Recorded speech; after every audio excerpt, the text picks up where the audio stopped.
Film की शुरुआत होती है। हम 30 साल की टीचर लाना को देखते हैं। लाना 10वीं क्लास की स्टूडेंट्स को पढ़ाती है। आज उसने क्लास में टेस्ट रखा है। लाना सभी स्टूडेंट्स को टेस्ट पेपर बांट रही है और टेस्ट के नियम समझा रही है। पेपर बांटने के बाद लाना अपनी कुर्सी पर बैठकर अपने काम में लग जाती है। तभी लाना देखती है कि सामने वाली कुर्सी पर एक नया लड़का बैठा है जो अभी अभी इस क्लास में आया है और वो लड़का उसे घूर रहा है। लाना की नजर उस नए स्टूडेंट पर जाती है। लाना नोटिस करती है कि लड़का उसे लगातार देख रहा है। पहले वह उसे नजरअंदाज करती है और अपने काम में फिर से लग जाती है, लेकिन लड़का अभी भी उसे घूर रहा है। लाना उस लड़के को थोड़ी गुस्से वाली नजर से देखती है। स्कूल खत्म होने के बाद लाना अपनी बेटी को दूसरे स्कूल से लेने जाती है। कार में बैठते ही लाना देखती है कि वही नया लड़का अपने कुत्ते के साथ आसपास घूम रहा है। लाना उसे ध्यान से देखती है। उसकी बेटी कहती है चलो घर चलते हैं, तो लाना कार स्टार्ट करती है और जाते जाते उस लड़के को घूरती रहती है। अगले दिन क्लास में एक स्टूडेंट सबके सामने अपना स्पीच दे रहा होता है। पीछे वाली बेंच पर बैठी दो लड़कियां हंसने लगती हैं। लाना उन दोनों लड़कियों को बोलती है कि फोन मत खेलो और फोन मुझे दो। एक लड़की फोन लाना को देती है। जाते हुए वो लड़की लाना को गाली देती है।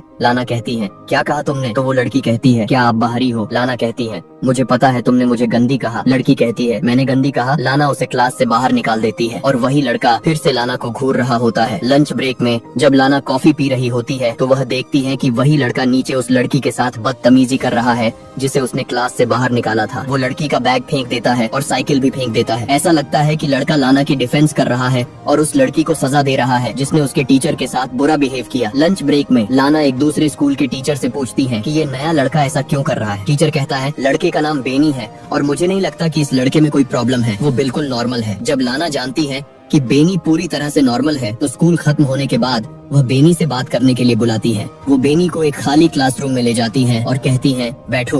बेनी अभी अभी स्कूल में आया था। लाना उससे पूछती है यहाँ कैसा लग रहा है? स्कूल पसंद आया? बेनी कहता है हाँ ठीक है। लाना फिर पूछती है तुम्हें अपने क्लासमेट्स के साथ कोई दिक्कत तो नहीं है? बेनी सीधे साधे अंदाज में कहता है आप मुझसे क्या चाहते हैं? इस सीधे जवाब को सुनकर लाना समझ नहीं पाती कि कैसे रिएक्ट करे। फिर वह एक कुर्सी उठाकर उसके पास बैठ जाती है और कहती है मुझे तुम्हारी चिंता है, अगर मैं मदद कर सकती हूँ तो बताओ। इतना कहते हुए लाना बेनी के पैर पर हाथ रख देती है। बेनी कहता है सच सच बताओ आप क्या चाहती हो? इस पर लाना उसे समझाती है तुम गलत समझ रहे हो। पिछले हफ्ते मैंने तुम्हारे टेस्ट पेपर चेक किए थे, तुम्हारे नंबर बहुत कम है। मैं टीचर की तरह तुम्हें समझा रही हूँ कि अगर किसी मदद की जरूरत हो तो बताओ। लेकिन बेनी हंसता रहता है और कहता है सच सच बताओ आप क्या चाहती हो? बेनी बिल्कुल नहीं समझ रहा था। तो लाना कहती है मुझे मीटिंग है, मुझे जाना होगा। लाना अपने घर जाती है और सभी स्टूडेंट्स के स्कोर कार्ड चेक करती है। वह देखती है कि बेनी का स्कोर बहुत कम है। अगले दिन लाना बेनी के पास क्लासरूम में जाती है ताकि उसे यह सब समझा सके। लाना अपने घर में अपनी बेटी और पति के साथ रहती है। अगले दिन क्लासरूम में छुट्टी के बाद सारे स्टूडेंट्स क्लासरूम छोड़ देते हैं। लाना भी अपना बैग पैक करना शुरू करती है और एक एक करके चीजें बैग में डालती है। जब वह बैग पैक करके क्लासरूम छोड़ने वाली होती है तो वह देखती है कि बेनी का बैग वहीं रखा है। वह बेनी का बैग उठाती है और खोलती है। बैग खोलते समय वह बाहर भी देखती है, कोई देख नहीं रहा था। फिर वह बेनी की टी शर्ट निकालती है और उसे सूंघने लगती है। ये दिखाता है कि लाना बेनी की ओर आकर्षित महसूस कर रही है। कुछ देर बाद वह बेनी की टी शर्ट फिर से अपने बैग में रख देती है। तभी अचानक उसे लगता है कि कोई क्लासरूम के बाहर उसे देख रहा है। वह चारों तरफ देखती है लेकिन किसी को नहीं पाती। लाना डर जाती है और बाथरूम चली जाती है। वहाँ वह गहरी सांस लेती है। लाना बाथरूम की शीशे में खुद को देखती है। कुछ समय बाद वह पानी पीती है और जब फिर अपना सिर उठाती है तो वह देखती है कि बेनी वहाँ खड़ा है। बेनी को देखकर लाना थोड़ी चौंक जाती है, लेकिन बेनी लाना का हाथ पकड़ लेता है जैसे कोई डोमिनेंट अल्फा पुरुष। लाना बहुत डरती है लेकिन बेनी के आकर्षण को रोक नहीं पाती और वह बेनी को रोकती भी नहीं है। बेनी लाना की गर्दन पर किस करता है, लेकिन जब वह लाना के होंठों पर किस करने लगता है तो लाना पीछे हट जाती है और कहती है यह कभी नहीं होना चाहिए। इतना कहकर वह वहाँ से चली जाती है। रात भर लाना बेनी के बारे में सोचती रहती है। अगली सुबह जब वह क्लासरूम जाती है तो देखती है कि सारे स्टूडेंट्स टेस्ट दे रहे हैं, लेकिन बेनी फिर भी उसे घूर रहा होता है। लाना उसे गुस्से वाली नजर से समझाने की कोशिश करती है, लेकिन बेनी टेस्ट से संतुष्ट नहीं होता। अंत में लाना को सिर नीचे करना पड़ता है। क्लास खत्म होने के बाद बेनी लाना के पास आता है, अपने कंधे से लाना के कंधे को छूता है और कहता है मैं तुमसे मिलना चाहता हूँ। लाना बेनी को स्कूल के कोने में ले जाती है। चारों तरफ देखती है और कहती है तुम क्या कर रहे हो बेनी? देखो जो हमारे बीच हुआ वह नहीं होना चाहिए था। और कहती है मुझे भूल जाओ, मुझे माफ कर दो। बेनी वहाँ खड़ा रहता है और उसे घूरता रहता है। लाना वहाँ से चली जाती है। स्कूल के बाद जब लाना अपने कार के लिए पार्किंग में जाती है तो वह देखती है कि कार का फ्रंट मिरर टूट गया है और कार पर धक्के के निशान है। ऐसा लगता है कि यह सब बेनी ने किया है। लाना चारों तरफ देखती है लेकिन कोई नहीं दिखता। लाना अपनी बेटी के साथ घर आती है और जब वह बगीचे में काम कर रही होती है तो उसका पति पूछता है, कार में ये धक्के कैसे आए? लाना कहती है, लैंप पोस्ट से टकरा गई। पति कहता है, लैंप पोस्ट से टकराने पर ऐसे खरोंच नहीं आते। तो लाना कहती है, हो सकता है, अब तुम्हारी चाय ठंडी हो जाएगी, जाकर पी लो। लाना अपने पति को सच नहीं बताना चाहती थी। अगले दिन लाना क्लासरूम में सभी स्टूडेंट्स को टेस्ट पेपर देती है। इसमें वह सभी से कहती है कि इंटर्नशिप और टेस्ट के बारे में लिखें। तभी बेनी लाना से पूछता है, क्या नौकरी पाने के लिए किसी के पैर चाटने पड़ते हैं? लाना इस सवाल को सुनकर बहुत हैरान हो जाती है। सारे स्टूडेंट्स क्लास में हंसने लगते हैं। लाना कहती है, क्या तुम पागल हो? शांत होकर मेरी क्लास से बाहर जाओ। फिर लाना बेनी के पास जाती है, उसका बैग उठाती है और क्लासरूम के बाहर फेंक देती है और कहती है, यहाँ से बाहर जाओ और प्रिंसिपल के पास जाओ। लेकिन बेनी अब भी परवाह नहीं करता। लाना चिंता में पड़ जाती है और क्लासरूम से बाहर चली जाती है। अगले दिन जब लाना जंगल में जॉगिंग कर रही होती है तो उसे लगता है कि कोई उसका पीछा कर रहा है। लंबा खोजने के बाद भी लाना वहाँ किसी को नहीं पाती। लेकिन इस समय लाना बहुत डर जाती है। लाना डर के मारे घर भागती है और अपनी बेटी को पढ़ाने लगती है। तभी लाना के घर का फोन बजता है। जब लाना फोन उठाती है तो दूसरी तरफ कोई नहीं बोलता। लाना थोड़ी परेशान हो जाती है। लाना फिर से अपनी बेटी को पढ़ाने ही वाली होती है कि फोन फिर से बजता है। तभी उसे पता चलता है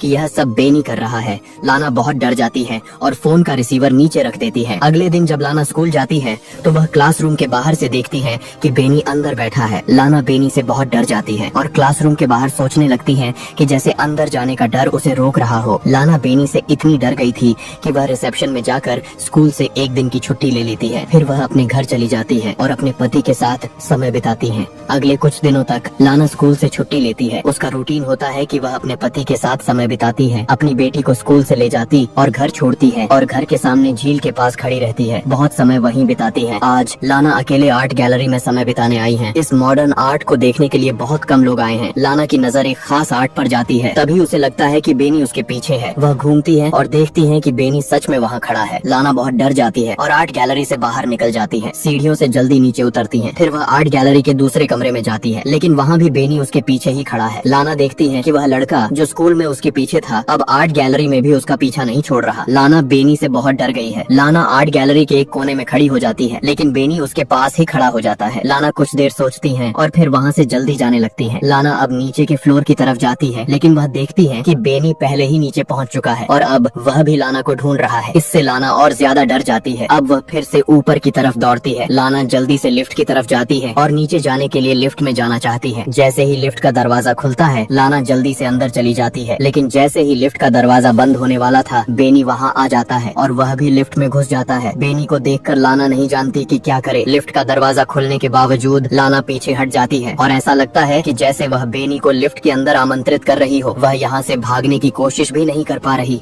वह बेनी के प्रति इतनी शारीरिक रूप से आकर्षित हो गई है कि उसके अंधेरे आकर्षण का विरोध नहीं कर पाती। बेनी कहता है, मैं तुम्हें मिस करता हूँ। लाना गहरी सांस लेती है। बेनी उसके बालों से खेलता है। लाना बेनी के प्रति इतनी आकर्षित हो जाती है कि जैसे ही वह उसे देखती है वह उसके पास झुककर उसे चूमना चाहती है, लेकिन बेनी उसे पीछे धक्का दे देता है। लाना कुछ समझ नहीं पाती। कुछ समय बाद दोनों यहाँ करीब हो जाते हैं। लाना का जीवन उलझन में था। उसका शरीर बेनी को चाहता था, लेकिन उसका दिमाग कहता था कि उसकी बेटी और उसका पति उसके लिए सबसे महत्वपूर्ण है। कुछ दिनों तक वह यह सोचकर उलझन में रहती कि अब उसे क्या करना चाहिए। क्या वह बेनी के साथ ऐसे संबंध बनाए रखे या बेनी से छुटकारा पाने का कोई तरीका ढूंढे। लाना ने एक योजना बनाई ताकि उसका परिवार सुरक्षित रहे और वह बेनी से छुटकारा पा सके। कुछ दिनों बाद वह फिर स्कूल आती है और उसने अपने दिमाग में योजना बना ली है। स्कूल खत्म होने के बाद वह ऑफिस रूम में जाती है और चारों तरफ देखती है कि कोई है या नहीं। लाना वहाँ कुछ ढूंढ रही है। बहुत खोजने के बाद वह चाबियों का एक गुच्छा पाती है। इन चाबियों से लाना एक हेलमेट खोलती है। कई चाबियों को ट्राई करने के बाद वह एक चाबी से हेलमेट खोल देती है। इस हेलमेट में बहुत सारे एग्जाम पेपर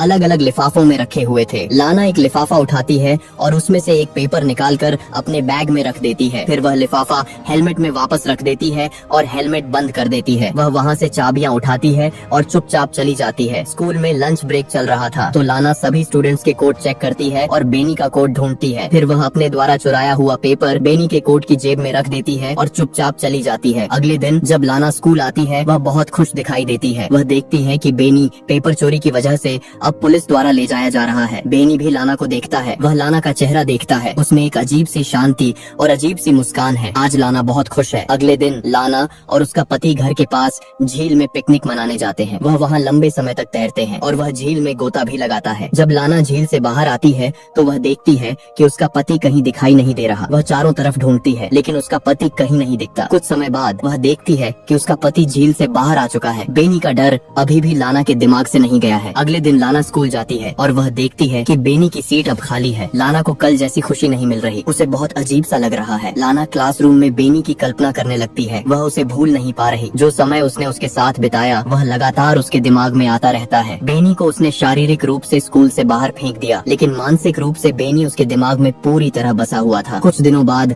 लाना एक बुक स्टोर जाती है जहाँ वह अपनी बेटी के लिए किताब खरीदती है, लेकिन उसकी बेटी को वह किताब पसंद नहीं आती तो वह गुस्सा हो जाती है और बुक स्टोर के दूसरे कोने में चली जाती है। लाना अपनी बेटी को ढूंढती है, लेकिन लंबा ढूंढने के बाद भी उसे अपनी बेटी नहीं मिलती। वह परेशान हो जाती है और बुक स्टोर के मैनेजर से बात करती है। तभी पुलिस वहाँ आती है और ये लोग सीसीटीवी फुटेज देखते हैं। इस फुटेज में लाना देखती है कि बेनी भी वहाँ खड़ा है। ये देखकर लाना सोचती है कि बेनी ने उसकी बेटी को किडनैप कर लिया है और वह बहुत डर जाती है। तभी उसका पति कॉल करता है। लाना अपने पति को बताने ही वाली होती है कि उसका पति कहता है कि उसकी बेटी घर आ गई है, एक लड़के ने उसे छोड़ दिया। तो लाना थोड़ी राहत महसूस करती है कि उसकी बेटी घर पहुंच गई है, लेकिन लाना के लिए यह बहुत डरावना था क्योंकि वह सोचती थी कि बेनी कुछ भी कर सकता है उसे पाने के लिए, इसीलिए वह बेनी से छुटकारा पाना चाहती थी। बेनी दिन रात लाना के दिमाग में रहता है, उसे सोने नहीं देता, अपने पति के पास जाने भी नहीं देता। अगले दिन भी लाना ने फैसला किया कि वह बेनी से हमेशा के लिए छुटकारा पाएगी। अगली सुबह लाना बेनी के घर से बाहर निकलती है। कुछ दूरी पर वह अपनी कार लेती है